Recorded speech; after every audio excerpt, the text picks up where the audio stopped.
नमस्कार, मैं एस्ट्रोलॉजर जगजीत सिंह वालिया फिर से आपके लिए एक नया प्रोग्राम लेके हाजिर हूँ आपके सामने।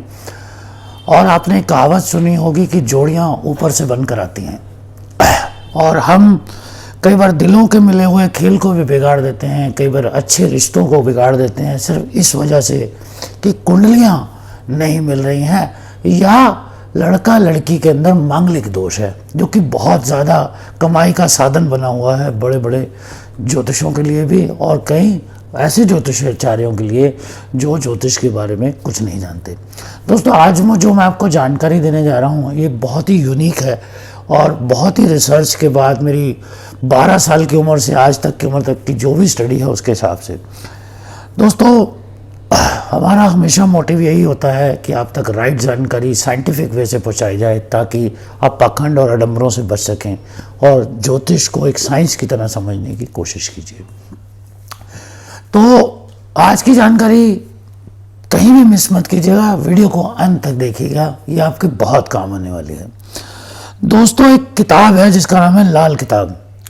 इसी तरह आजकल बहुत ज़्यादा एनालिसिस जो होते हैं वो डाटास के ऊपर होते हैं, आपने नोट किया हो तो लाल किताब भी ज्योतिष का एक डाटा सिस्टम के आधार पर है, जबकि वैदिक ज्योतिष के अंदर आपके मूल्यांकन को आपके नक्षत्रों के हिसाब से किया गया है और आपको राशियों में जो बांटा गया है ऐसा कोई भी संविधान या किसी भी जगह पर मैंने उल्लेख इसका नहीं सुना। जो पुराने शास्त्र हैं, जो कई बार मुगल राज में भी हो सकता है, अंग्रेज़ों के राज में भी वैनिश हुए हैं।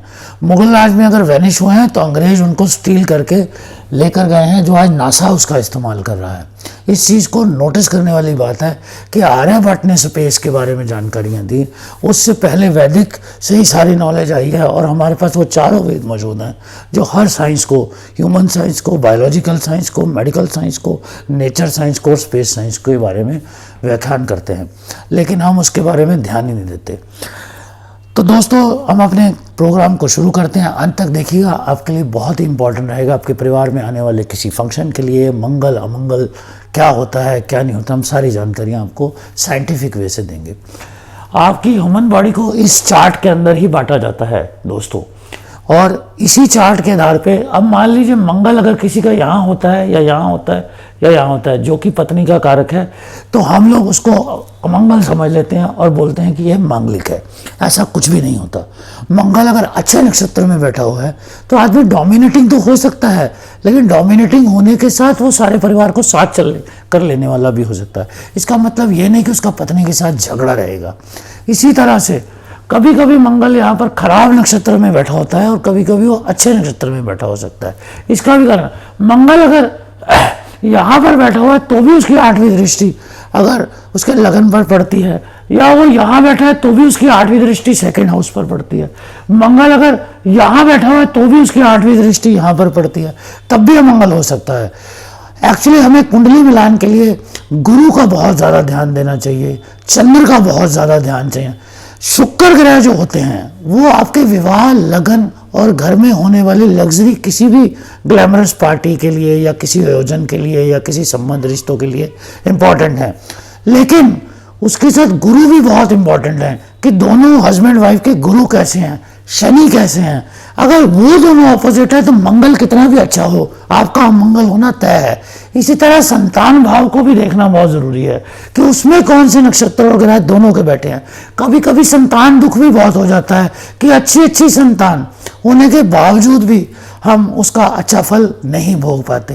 तो दोस्तों, कुंडली का एनालिसिस कराने से पहले दोनों के करैक्टर का एनालिसिस करना बहुत ज़रूरी है, जो कि हॉरोस्कोप के अंदर होता है। उसके बाद उनका अगला जीवन कैसा रहेगा इसका हमें एनालिसिस कराना ज़रूरी है। उनकी संतान कैसी रहेगी उसका, तो दोनों के विचार मिलने स्वाभाविक हो जाते हैं। हम सिर्फ मंगल को अगर सोचकर चलते हैं या बाकी ग्रहों को साइड लाइन करके चलते हैं, शुक्र को सोच के चलते हैं कि शादी कब हो सकती है, तो आप हमेशा ही धोखा खाएंगे। और इस तरह से मैंने बहुत सारे रिश्ते जो है खराब होते हुए देखे हैं। डाटा सिस्टम क्या करता है लाल किताब का, जो घटनाएं हुई हैं उसको सिस्टम के आधार पर डाला हुआ है, जिसमें से 75% कई बार मैच भी कर जाती हैं और 25% ऐसे कई कैंसर के पेशेंट हैं जो 3rd स्टेज के बावजूद, मना होने के बावजूद, ब्रेन ट्यूमर होने के बावजूद भी लंबा जिए हैं, और जो कि बाद में बोलते हैं मिराकल हो गया। ऐसा कुछ नहीं, उनके नक्षत्रों के आधार पर, उनकी प्रेयर्स के आधार पर, उनके सिस्टम के आधार पर वो तो डॉक्टर्स और साइंटिस्ट भी जो अनाउंसमेंट्स करते हैं, आज तक हमारी एक भी भविष्यवाणी झूठ नहीं हुई, अगर कही है तो हुई भी है। तो वो इसी वजह से है कि हम उसको साइंटिफिक वे से रिसर्च करके आपके आगे लाने की कोशिश करते हैं। दोस्तों, तो क्या होता है, डॉक्टर आपको डाटा के आधार पर ही बताता है कि अगर इस तरह की बीमारी इस लेवल पे पहुंची है तो ये आदमी 2 महीने से ऊपर नहीं जिएगा।